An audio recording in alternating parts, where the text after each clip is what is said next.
Bom dia! Lindo, maravilhoso e abençoado dia na presença de Deus. Hoje estamos no dia 477 do projeto Bíblia para Iniciantes. Vamos fechar aqui o capítulo 3 de João. E no final desse capítulo eu vou falar aqui sobre a ira de Deus. Quem quer entender um pouquinho mais sobre a ira de Deus, algo que muita gente nem sabe que existe, né? Tem. A ira de Deus é descrita na Bíblia várias vezes e às vezes é um pouquinho desafiador de entender, porque a gente fala muito sobre o amor, né? Mas a ira de Deus é muito verdadeira. Então vamos lá. Versículo 31 do capítulo 3, vamos até o final hoje do capítulo 3 de João. Quem vem das alturas, Jesus falando, certamente está acima de todos. Quem vem da terra é terreno e fala da terra. Quem veio do céu está acima de todos. Jesus está falando sobre ele mesmo, que veio do céu, que foi enviado por Deus, o Filho unigênito que desceu da sua posição de honra ao lado do Pai e veio para morrer por nós, né? Então, ele está falando sobre ele. Ele veio das alturas e certamente está acima de todos. Não há ninguém, nenhum nome que esteja acima de Jesus. E ele está dizendo, quem veio da terra é terreno e fala da terra. E quem veio do céu está acima de todos. E testifica o que tem visto e ouvido. Contudo, ninguém aceita o seu testemunho. Jesus está falando das coisas celestes. Ele está falando das coisas de Deus, porque ele estava desde o princípio com Deus, mas as pessoas não estavam aceitando o testemunho dele. Quem, todavia, lhe aceita o testemunho, por sua vez, certifica que Deus é verdadeiro. Então, algumas pessoas que aceitam o testemunho de Jesus estão certificando a autenticidade de Deus, pois o enviado de Deus, versículo 34, fala as palavras dele, porque Deus não dá o Espírito por medida. Então, tudo aquilo que Jesus falava era proveniente de Deus. E ele só pode falar as coisas que são provenientes de Deus, porque nele habita a verdade. Ele é a luz, ele é o Espírito, e esse Espírito testifica sobre Deus. Esse é Jesus. Versículo 35, o Pai ama ao Filho, e todas as coisas,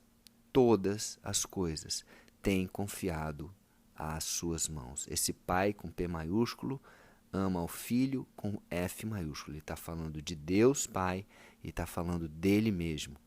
E fala que todas as coisas Deus Pai confiou às mãos de Jesus. Todas as coisas, sem exceção. Versículo 36. Por isso, quem crê no Filho, Jesus, Filho com F maiúsculo, tem a vida eterna. E ele está, mais uma vez, repetindo aquilo que está lá em João 3,16. Né? Para todo aquele que nele crê em Jesus, não pereça, mas tenha a vida eterna. Ele fala novamente aqui, quem crê em Jesus tem a vida eterna. E aí vem a má notícia. O que, todavia, se mantém rebelde contra o Filho, contra Jesus, não verá a vida, mas sobre ele permanece a ira de Deus. Então, esse terceiro capítulo de João fecha com essas três palavrinhas aqui, ira de Deus. Vamos entender um pouquinho sobre a ira de Deus, o que é a ira de Deus que estará sobre aqueles que não aceitaram o Filho, que não creram no Filho e que, além de não ter a vida, vão permanecer na ira de Deus. Uau! E como entender a ira de Deus? Deus não é tão bom, Deus não é tão misericordioso, Deus é amor Então, muitas vezes a gente romantiza demais a figura de Deus. Deus é bom, Ele é bom. E tudo que é bom procede de Deus. Deus é amor, Ele é amor. Só que Deus, Ele não é só bom, Ele não é só amor. Deus é bom, justo e fiel. E a ira de Deus tem a ver com a justiça de Deus e com a fidelidade de Deus também. Deus é fiel à sua palavra. Então, quando Ele diz, quando Ele fala sobre o inferno e o céu, Ele tem que fazer justiça, Ele tem que ser fiel à sua palavra. Existe um inferno, existe um céu. E por que que tem que ter inferno? Por que tem que ter céu? Porque, olha, porque se Deus, imagina, se Deus não punisse o mal, seria muito injusto, certo?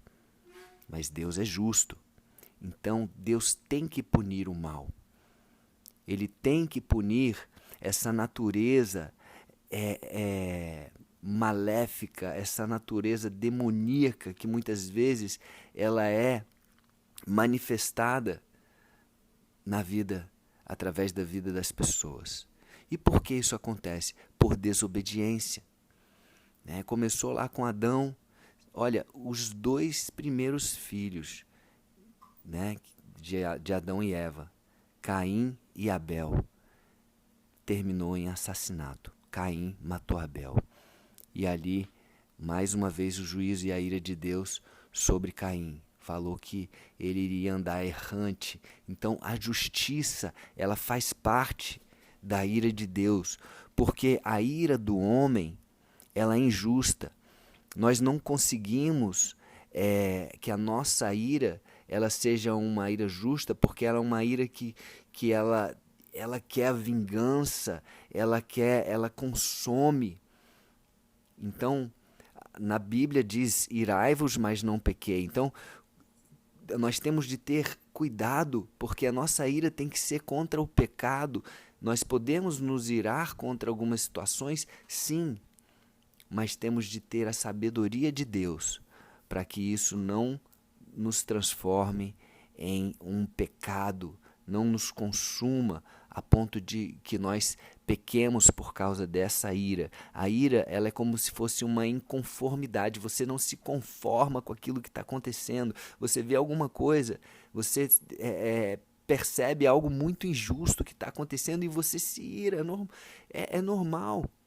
Imagina alguém fazendo mal para um filho seu, você que é pai, você que é mãe, imagina você vendo uma situação de injustiça com um filho seu, lógico que você vai se irar, é lógico que você não vai se conformar com essa situação. Lá no Antigo Testamento, a ira de Deus ela foi manifesta a muitos povos, né, que idolatravam outros deuses, povos que faziam todo tipo de aberração, de prostituição com seus corpos. Né? Deus tem o exemplo das 10 pragas do Egito. Né? O Egito escravizou o povo de Israel durante 400 anos, tratando mal, né? E não querendo libertar, não querendo libertar o povo de Israel. E Deus mandou 10 pragas, né? Até que a última praga foi matar o primogênito de cada egípcio, inclusive dos animais. Né? Então, essa é a ira de Deus. É uma justiça que vem, mas é uma justiça que vem através da ira dele, da inconformidade dele, mas para limpar o mal. Né? Lembra também da Arca de Noé, quando Deus olhou e escolheu ali 4 casais, né, para salvar e os animais, a construir a arca, e através da obediência de Noé, nós podemos ter um novo começo, mas todos os outros ali receberam, né, a justiça pelos atos que eles estavam praticando. Nós temos o exemplo de Sodoma e Gomorra, né, que foram totalmente destruídos, né? Só foram poupados ali Ló e as 2 filhas. Nem a esposa de Ló foi poupada porque ela olhou para trás, né? E Deus foi fiel à palavra dele, vá e não olhe para trás. E ela olhou para trás e se tornou uma estátua de sal. Nós temos o exemplo também da misericórdia agindo para que a ira de Deus não se transformasse em punição, no exemplo da cidade de Nínive, por exemplo. Né?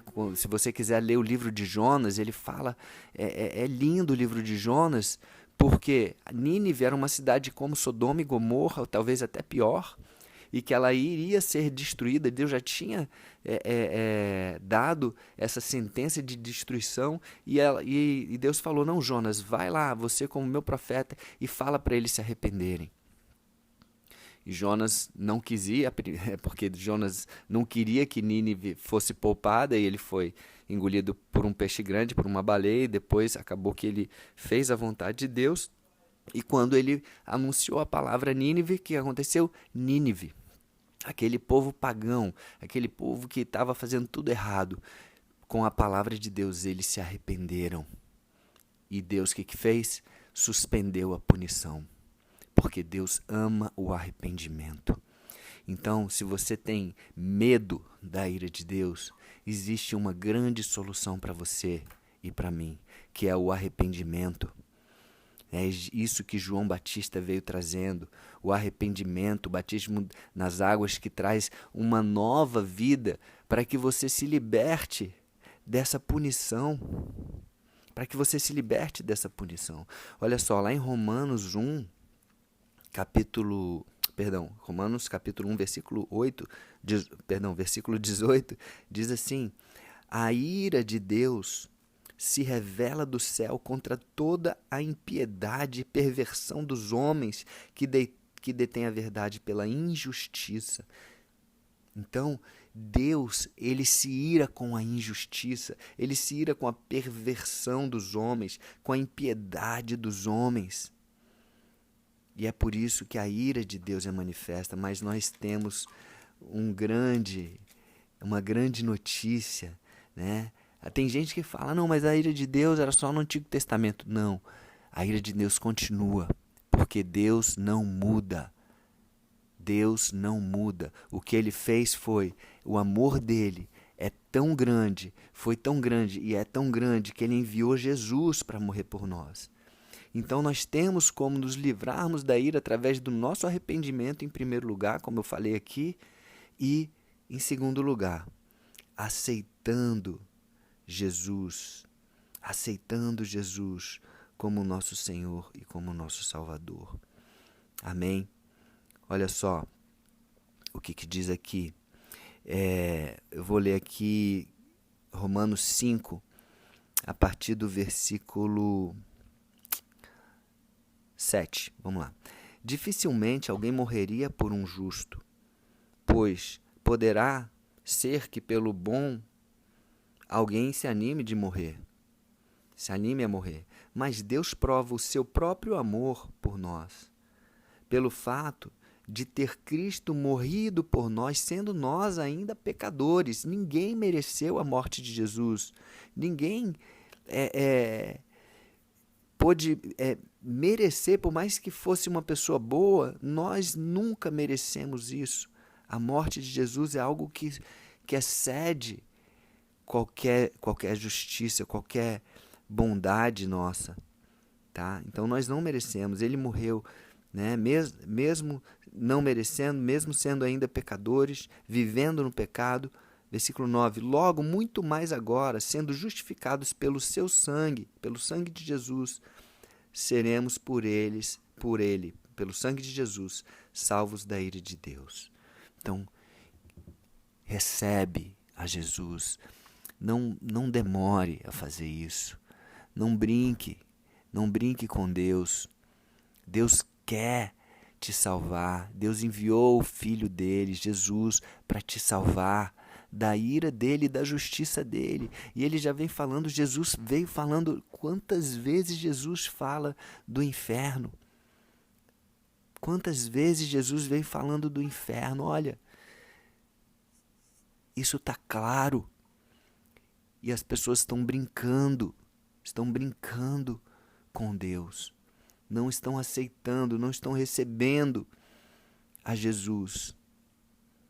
Não faça isso. Se você está em alguma situação de dúvida, se você aceitou ou não Jesus, eu vou fazer uma oração aqui para que você aceite Jesus novamente, tá bom? E que você se arrependa dos seus pecados e que o sangue de Jesus venha livrar você da ira de Deus, que é por causa da justiça dele e da fidelidade dele.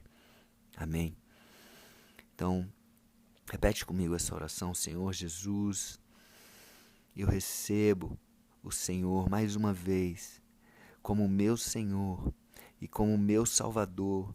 Eu recebo o teu sangue derramado ali naquela cruz, onde o Senhor morreu por mim, mesmo ainda pecador, mesmo sem merecer. E eu recebo esse sangue que redime os meus pecados, esse sangue que me liberta da escravidão do pecado, esse sangue que me cura, esse sangue que me protege da ira de Deus, da justiça. Eu não sou salvo pela minha justiça, eu sou salvo pela minha fé, e eu sou justificado pela minha fé. Obrigado, Jesus. Obrigado pelo teu amor. Obrigado, Deus Pai, pelo teu amor que constrange, que excede todo entendimento.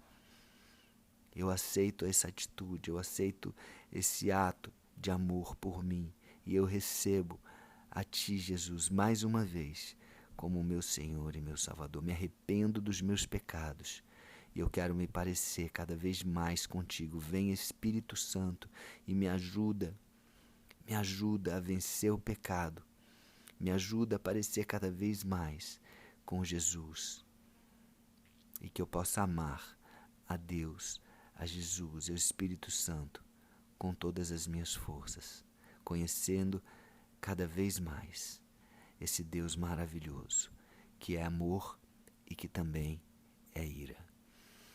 Amém? Qualquer dúvida a mais que você tiver, você pode me perguntar aqui, pode dar algum feedback se eu não falei sobre alguma coisa, né, desse assunto, tá bom? Então é isso. Um beijo no coração e até o próximo dia do projeto. Vamos começar o capítulo 4, tá bom? Um beijo no coração. Lindo dia.